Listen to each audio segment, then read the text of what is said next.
कहलाता है। अब एब्जॉर्प्शन ऐसे नहीं होता है, सिर्फ और सिर्फ हमारा पेट यानी स्टमक एब्जॉर्प्शन नहीं करता है, सिर्फ और सिर्फ स्टमक ही एब्जॉर्प्शन नहीं करता है। एब्जॉर्प्शन में बहुत सारे ऑर्गन्स इन्वॉल्व होते हैं, जिसको हम लोग किसमें पढ़ते हैं, डाइजेस्टिव सिस्टम में। डाइजेस्टिव सिस्टम जो होते हैं इसको बांटा कितने भाग में गया है, बहुत टाइप के भाग में बांटा गया है, मतलब 2 भाग में बांटा गया है डाइजेस्टिव सिस्टम को, जिसमें से आते हैं एक एलिमेंट्री कैनाल, एक आते हैं आपके accessory organ.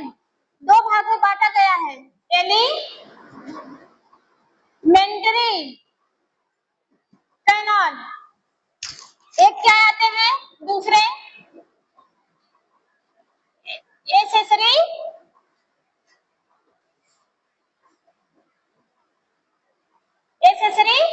Organ. Alimentary canal और एक्सेसरी ऑर्गन या फिर एक्सेसरी ग्लैंड के नाम से भी जान सकते हैं। एक्सेसरी क्या है, ग्लैंड है। एलिमेंट्री कैनाल को हम लोग गैस्ट्रोइंटेस्टाइनल ट्रैक्ट के नाम से जानते हैं।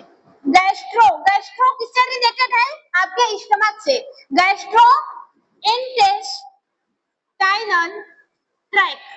गैस्ट्रोइंटेस्टाइनल ट्रैक्ट मतलब क्या होता है, रास्ता होता है। गैस्ट्रोइंटेस्टाइनल मतलब कि जहां पे हमारा भोजन डाइजेस्ट होता है उसको क्या बोलते हैं, गैस्ट्रोइंटेस्टाइनल ट्रैक्ट बोलते हैं। मतलब एलिमेंट्री कैनाल में ऐसे ऑर्गन आते हैं जहां पे हमारा भोजन मूव करता है। जिस ऑर्गन में हमारा भोजन जाएगा वो सारे के सारे ऑर्गन किसमें आएंगे, एलिमेंट्री कैनाल। सबसे पहले भोजन कहाँ पे जाता है, माउथ में जाता है। किसमें जाता है, माउथ में। माउथ से फिर भोजन कहाँ पे जाता है, पाइप में जाता है, जिसको क्या बोलते हैं, ईसोफेगस के नाम से जानते हैं। ईसोफेगस से भोजन कहाँ पे जाता है, स्टमक में जाता है। तीसरा ऑर्गन क्या आएगा, स्टमक। स्टमक से भोजन कहाँ पे जाता है, स्मॉल इंटेस्टाइन में। स्टमक से भोजन ट्रांसफर होकर कहाँ पे जाता है, स्मॉल इंटेस्टाइन में। स्मॉल इंटेस्टाइन से भोजन कहाँ पे जाता है, लार्ज इंटेस्टाइन। लार्ज इंटेस्टाइन से भोजन कहाँ पे जाता है, रेक्टम, जहाँ पे स्टोर रहता है। फिर एनस के थ्रू भोजन बाहर निकल जाता है। इतने ऑर्गन में हमारा भोजन मूव करता है, इतने ऑर्गन में भोजन क्या करता है, मूव करता है। और जिस ऑर्गन में भोजन मूव करता है वो सब के सब ऑर्गन किसमें आ जाते हैं, एलिमेंट्री कैनाल में। ठीक है, तो डाइजेस्टिव सिस्टम में 2 टाइप के ऑर्गन आते हैं, एक एलिमेंट्री कैनाल आता है, एक क्या आता है, एक्सेसरी ऑर्गन या फिर एक्सेसरी ग्लैंड। एलिमेंट्री कैनाल में आपको बहुत टाइप के ऑर्गन आते हैं, जैसे माउथ हो गया। एलिमेंट्री कैनाल में वो ऑर्गन आते हैं जिस ऑर्गन में भोजन हमारा जाता है, मतलब भोजन जो मूव करता है।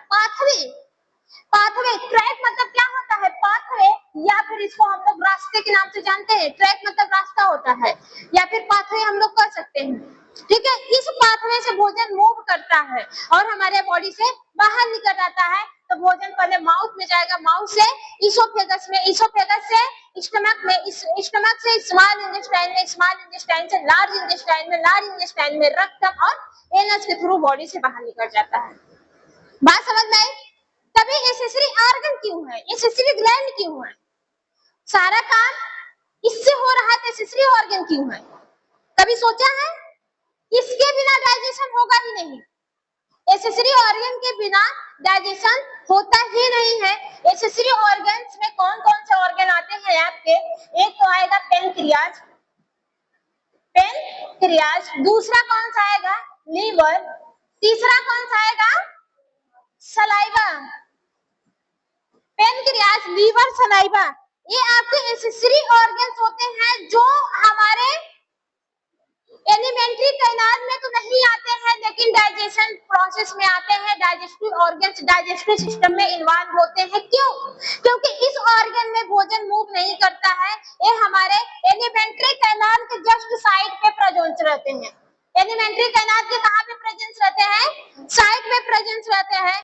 ये भोजन को डाइजेस्ट करने में मदद करते हैं। मतलब मेरा जो भोजन होता है वो प्रॉपर तरीके से अगर डाइजेस्ट होता है तो किसके थ्रू होता है, एक्सेसरी ऑर्गन।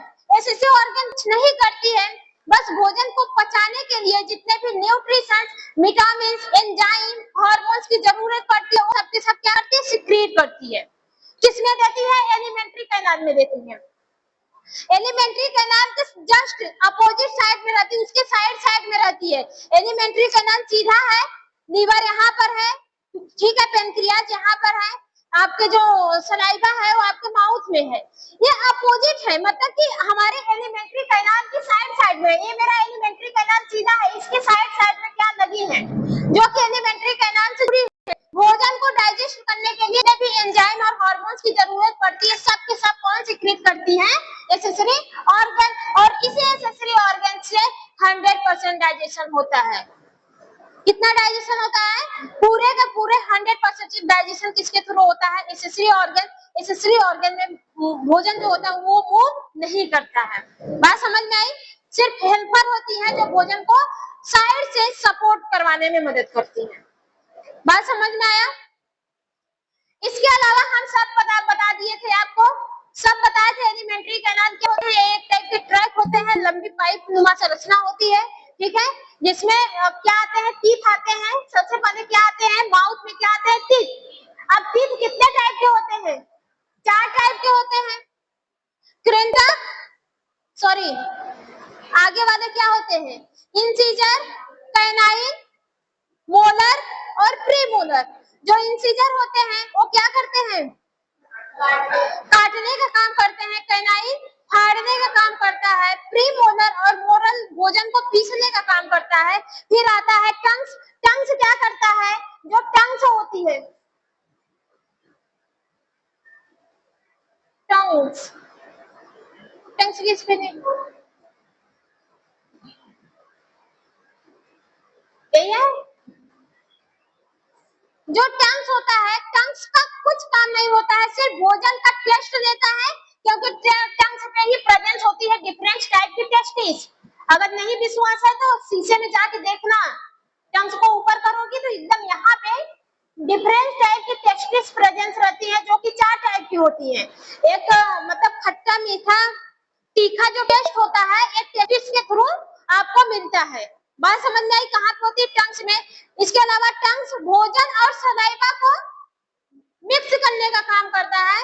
भोजन को सलाइवा वाटर में आपस में मिक्स करके उसको लुब्रिकेट बनाता है, ताकि वो आराम से ईसोफेगस के पाइप से पहुंच जाए। ईसोफेगस में कोई भी डाइजेशन नहीं होता है।